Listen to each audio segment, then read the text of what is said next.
there's a concerning situation recently that a lot of people on Instagram have been posting. I saw Shaka Bars actually posted it. My dog. Yeah. Actually, there's actually a video. Where in the world is Shaka? Mike, can we let's cue the video. Ever wonder what a $1 million house looks? Don't care. Jeff Bezos sold $8.5 billion in Amazon shares in the last 2 weeks. Amy Dimon sells $125 million of JP Morgan stock. And this is the first time he ever sold since 2006. Honestly, guys, something's cooking, especially with the stock market at all-time highs. Mark Zuckerberg sold $428 million of Meta, aka Facebook stock, in just 2 months. And you have politicians dumping stocks like Apple, Microsoft, and Google. I'm telling you guys, something fishy is going on. All right. So, peace to Shaka Bars. Yes. Strength and guidance. Yes. And shout out to the guy that made the video. I don't know his name, but it's pretty entertaining. Starts out with the real estate agent. That was an interesting segue to talk about stocks. But yeah, Jeff attention getting for sure. Jeff Bezos selling stocks, Mark Zuckerberg selling stocks. Long story short, all these high executives are selling their stocks, and Jamie Dimon selling stocks. So, word on the street is that this is the sign that the stock market crash is coming. Maybe Robert Kiyosaki was right after all. Shout out to him. So, yeah, this is what the people on social media are saying, and it's picking up momentum. So, what's the thoughts on a lot of the stocks being sold during this time? At first, I wasn't concerned, but then when the Vanguard CEO stepped down, and I know he had been there for some time, but that concerned me. Do I think the entire market is going to crash? No, the market is permanently rigged to stay up. Vanguard and BlackRock even have an exposure to the real estate market. Like, think about it like this: a stock market company began to invest in real estate, and BlackRock, Larry Fink, came and took over crypto to hedge. So if the market did go down, they would be safe on the public stock market. But when Zuckerberg got to selling shares and Bezos began selling shares at scale and the Vanguard CEO stepped down, I'm like, something is coming. I don't know what it is yet. I think it is definitely a hedge for them. I think the biggest concern may be what happens post presidential election cycle. They're going to keep everything up until the election. And then after that, the truth is going to come out. December could be bloody. That January could be bloody. Even with TikTok, the one thing that everyone in Congress can agree upon is to ban TikTok. But if TikTok becomes in vogue, it may put some pressure on Meta. I think there is something coming that the powers to be and the 1% of the 1% know that we don't know yet. But I don't think most of us should be selling our stocks for sure. But I will put a lot tighter stops along the way amongst NVIDIA, AMD, Apple, Microsoft as a result. So something is coming. I don't know what yet, but keep your eyes tuned to this channel and Blackout, and we'll tell you what to do in the next couple of weeks. Yeah, this doesn't feel like 2021. So when we heard about CEOs selling shares, it felt like there was a pandemic run up. And at the end of 2021, starting 2022, we started to hear, well, I guess fourth quarter, we started to see more CEOs taking profits, selling shares. And then 2022, we saw NASDAQ, we saw the market crash. Everything dropped down over 20%. I think NASDAQ got up to 32%. But this, you think about the economic factors that were playing then that aren't the same now, right? Interest rates are coming down. Unemployment is down. Inflation is down. We are in the presidential cycle. If we're looking at a trend, it doesn't appear that something as far as a pullback or a correction is upon us. But like you said, that 1% of the 1%, they know something. And Apple not doing well is a sign. And Apple not doing well.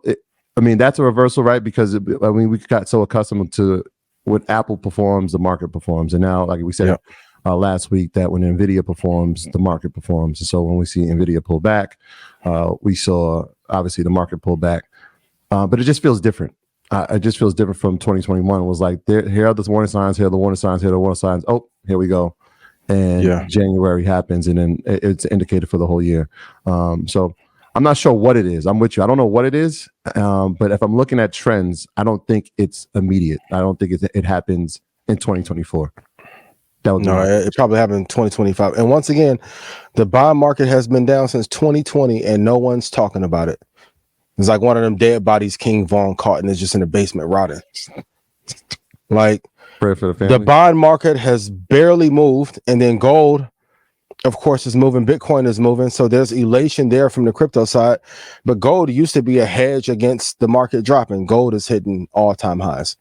Now they're kind of changing the Magnificent Seven and replace FANG with BANG. Bitcoin, Apple, Amazon, Netflix, Google. Something is coming. I can't put my finger on it. We have to factor in that Japan avoided a recession. The Nikkei is doing well, but the Chinese stock market is still not doing the best. Yes, recovering. How much weight do you put on the inverted yield curve? I know that was one of those factors. A ton, right? And it's still inverted. Should we ignore? Are we just to ignore it? That's kind of like when dude get caught up cheating and be like, baby, it wasn't really nothing. Like, of course, they're gonna say what they need to until election time. Then they're gonna come out with the truth.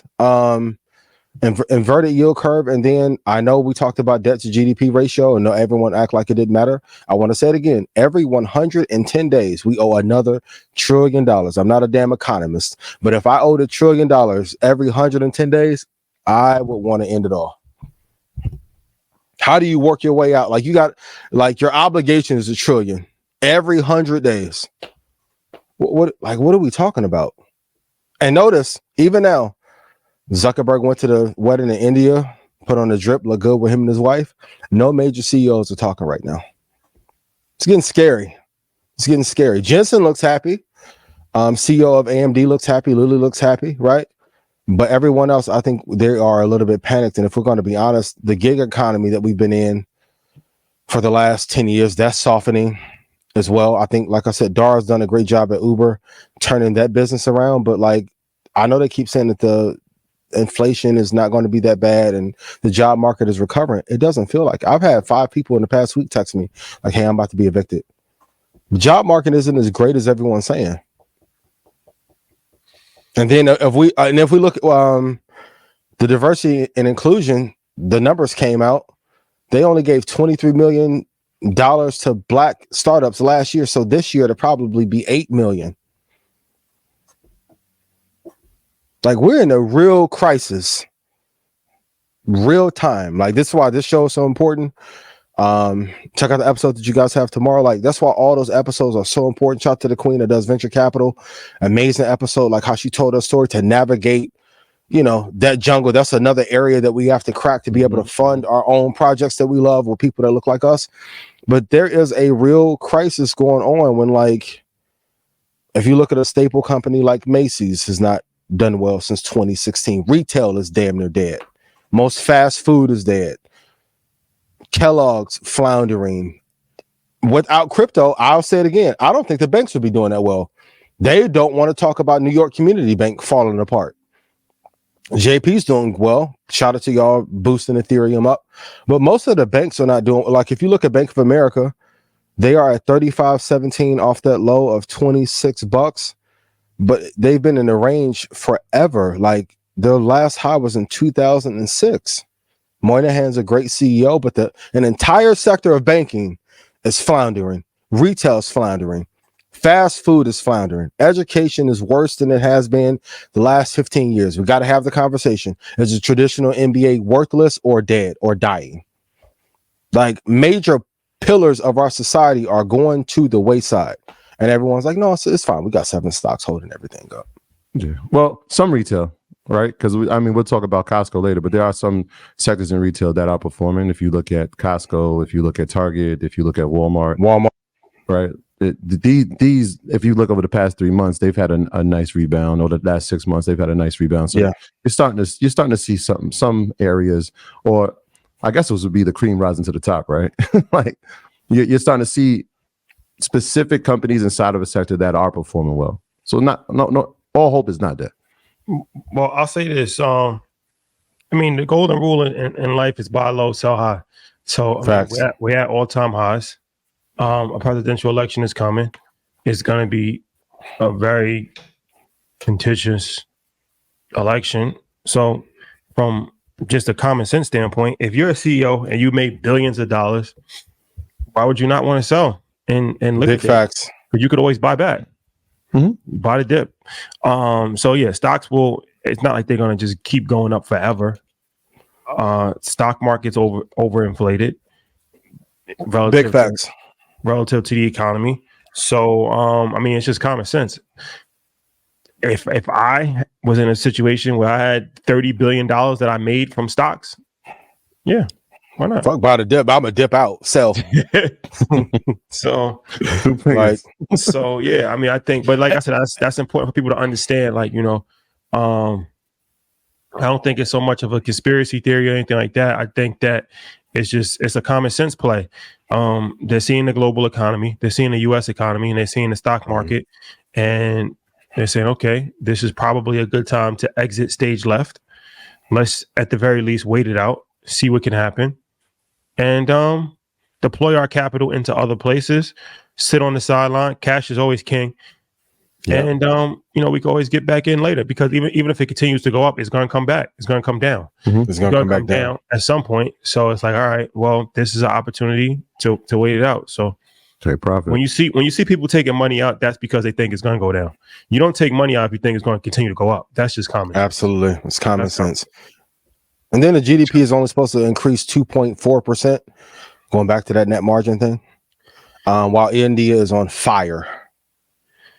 And I do want to say, India- this is actually Just a point on that. There was a great story in New York Times about, and this is interesting to me. When you said India, I hadn't even thought of it, but when they looked at the options market globally, the largest percent of option trades have come from India.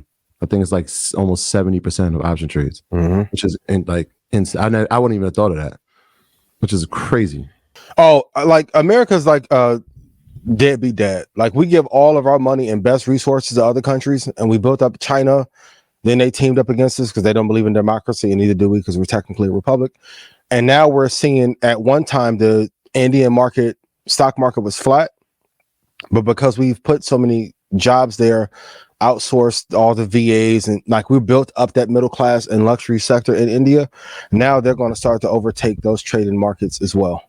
That's why you've seen Apple pushing the best potential growth for iOS is going to come from India. Like, 10 or 15 years really depends on if they can penetrate that market and make a phone affordable enough for people there to use that at scale over Android. It's becoming true. The new innovation is not a new product; it's a new territory.